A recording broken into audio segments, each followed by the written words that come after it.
Hello and welcome to episode 2 of my channel, and today I just want to talk about my collection, or part of my collection. For security reasons I can't actually keep all of what I own because I am a dealer on top where I live. I've got very little stock in my house as it's my mother's house, and I don't particularly want someone feeling they can get lucky, you know. Sally, the world is that way. Now, I mentioned in my first video that my passion was for sovereigns and shield sovereigns, to be honest. And the first ever sovereign I bought was a shield sovereign. I saw it in my local jeweller's window and just fell in love with it. This was maybe about 18 months ago, maybe slightly before. And I always buy my coins raw. I buy them raw and I want to get them graded. So I buy the coin raw. I then send it to a well-known guy called Russell, who many of you probably follow in his channel actually, and he sends them off to the States to get graded. And I want to start by showing you my 1869 that I bought. So this was my first ever shield sovereign. If I ever get to the stage where my channel is big enough and I am earning money, I will upgrade my camera because it doesn't pick it up properly. That's a real shame. It's a beauty of a coin. It doesn't really show it, which is a shame. But yeah, this was number 1 in the collection. And at that time, I didn't really have any aspirations for getting any more. And I thought, you know what? I want to do a shield date run. So yeah, every time I have a good month for buying and selling, I'll pick up a shield. And for some reason, I picked up an 1877 8 and 9 Sydney sovereign. It just worked out that way. Like, I tend to try and buy value, so it's what's available and for the price range I want to buy, because I buy them raw. So the 77, very nice coin. I was a bit annoyed about this. I certainly think it's better than a 58. The 78, this was the only one I haven't bought raw. This come from a gentleman on YouTube, and he literally put it up on eBay, and I sent him a message saying, "You've mispriced that." It ended up going for about £320 MS61, and it must have been up maybe 20 minutes, and I snapped it up straight away. And I sent him a mail. I was like, you have mispriced that. It's worth more than that. And he just said to me, he's like, horses for courses. Like, I've made money on other coins. I've made a loss on this one. I think he's in the note. He said he paid about 450 for it when he bought it. So I certainly think I've had a bargain on that occasion, and that's what we all try to do. We're all trying to add to our wealth. So, and then I've got the 1879 S. Flip that one over. Beautiful coins, absolutely beautiful coins. You know, so that's for my collection.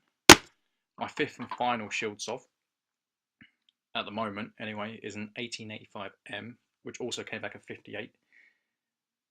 I do not understand why I bought 4 coins, and I bought 4 coins raw, and they all got better as I bought them. They all graded 58, and I think that one of them's been overgraded and 2 of them have been undergraded,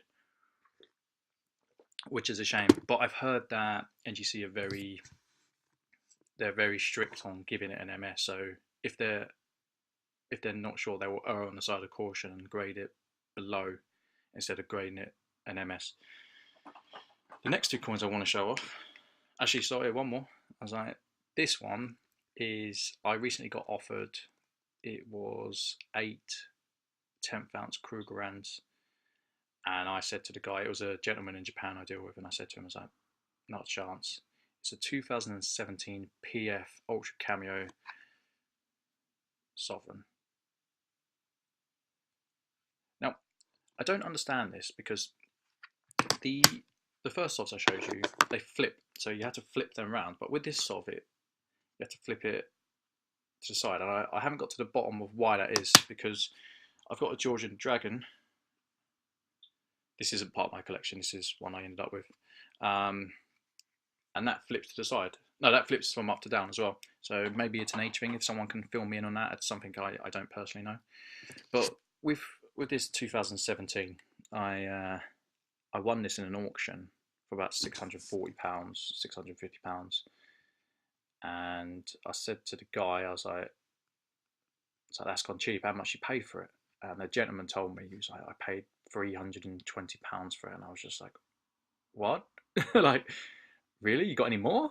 And it turns out he'd bought it at a market from a dealer. He usually buys them, but the dealer doesn't deal in sovereigns or anything like that, so he just priced it as a normal sov plus a bit extra for being a proof.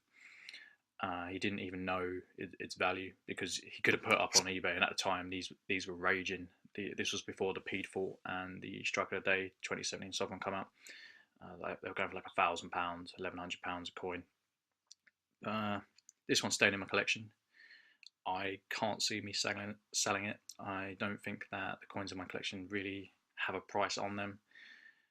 If I was to sell everything I own, it wouldn't be my hobby anymore. It wouldn't be my passion. It would just be a business, and I don't want to go down that route. Now, the next two coins, these are fantastic, and these are what I've actually bought for my mother. There's 9 in the series. They're Russian. They're 1/20th of an ounce, and they're ballerinas. So here's one. Same theme goes. I like to buy raw and get graded, and then you turn it around. It actually shows better on the proof with the camera. Absolutely stunning coins. So if there's anyone Russian who comes across my channel and can find these, I will pay good money for these. It's not about the money. What I intend on doing is finishing the set. So there's 9 in the set, and I will get them graded, and I will get a wooden case made up, and I will present them to my mother. So next coin I've got in my collection, a 2000 Panda. Love it, absolutely love it. I traded this with a dealer I constantly sit down and drink coffee with. So if anyone who doesn't know me, I drink, I probably should inject caffeine into my veins. I drink that much. I cannot function without it. But yeah, I traded this, sent it off to get graded. It came back an MS66, but it's a 2000. I've been offered £200 by 2 people, so I'm not particularly wide. I paid about 150, 160 for it. So absolutely love it. I would love to put together a decent Panda set. It's not on my priorities. Like, the more I put into my private collection, the more it takes out of growing my business. I'm not quite full-time. I'm hoping to go full-time this year. I still have a job, so it's difficult. So every time I have a good month, like I said prior, I will try and add. And if I don't have a good month, then I go without. You know, it's that way I can grow organically. Now, these coins here are the ones that I got graded, and I just changed my mind. Oh, they didn't really make the cut, and that's okay. Like, as a collector, your ideas of what you want to collect do change, and that's fine. I'm happy to move on coins that I really liked in my collection. It's part of growing as an individual and as a collector. So some of the stuff I bought when I first started, I kind of cringe. You know, I bought some £1 silver coins. I was having a really bad day. I had a 14-hour coach trip, round trip as well, and I bought the cheer myself up, and I got home and thought, why did you buy that? You know. So yeah, like I just showed earlier, I got this from a gentleman on the silver farm. We did a trade, so I traded him some Queen's Beasts. They were fantastic as well. They were great coins. And he traded me some, it was some Oriana bars. I think I might have them on me. I might do. I don't keep much on me, but I think these are one of the few things I do. I do. He traded me one of these 5 gram Oriana bar. The idea was this was to go into my collection, and I can't change my mind on this as well. I wanted to get from 1 gram up until an ounce. I think they're the most beautiful bar ever made, apart from maybe the Pan Swiss. You can't beat that. It's classic. So yeah, I traded for this. I got it graded. I thought it would come back and a 58. It's quite a rare sovereign. I think it's about 1.2 million mintage. It just hasn't worked for me, and that's okay. You know, I got this, an 1887 half MS64. I actually had 2 of these graded prior that I bought from a bullion dealer, spot plus 5, spot plus 8%. They come back a 63 and a 64, and a customer I deal with in Ireland snapped them up. Fantastic, absolutely fantastic coins. They're not rare by any means. The 1887, they were well looked after because of the year. So you'll see many sets and many half sovereigns, full sovereigns, and even double sovereigns come up occasionally, where the grade is fantastic. For a coin that's 130, 140 years old, you can't go wrong, you know. This was one of my first gold coins, and it's a 1994 large J MS69 Panda. I bought this from my local jeweler that I bought my original sovereign for, and I was like, yeah. He said to me, he's like, Sean, it's like, beware though, there's a premium on this. And I think he was selling 10th ounce gold coins for £100. No, he wasn't. He was selling 100. He was selling 10th ounce gold coins for about 95, 96, because I bought 7 or 8 off him at the time. And he's like, there's a premium, and I was like, what is it? And he's like, it's £60. And I was like, no. So that's a lot of premium. And yeah, I bought this one. I bought an 1989 10th Panda, and I bought this coin. It was a 1986 quarter. Sadly, it come back as an uncommon detail. It is a fantastic coin. Visually, it's very attractive. Like, you look at it, and it's very nice.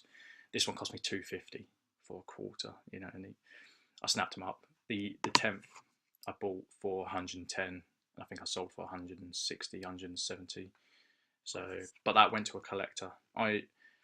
As much as these are not in my collection, I wouldn't sell these to someone who wants to make money on them. They'd go to someone who would appreciate the coin. I don't think I don't want to sell them to someone who doesn't care about them. So, and the final 2 that I got that I made a big boo-boo on, I bought these from someone I deal with on Facebook. I'm going to label her as the Queen. They're awful coins. They're terrible. I don't blame her. It was more a problem on due diligence. They wouldn't be awful coins if I paid the right price, but I think I paid about 140 a coin, and they're terrible, absolutely terrible. So an 1996 and a 1997 Panda.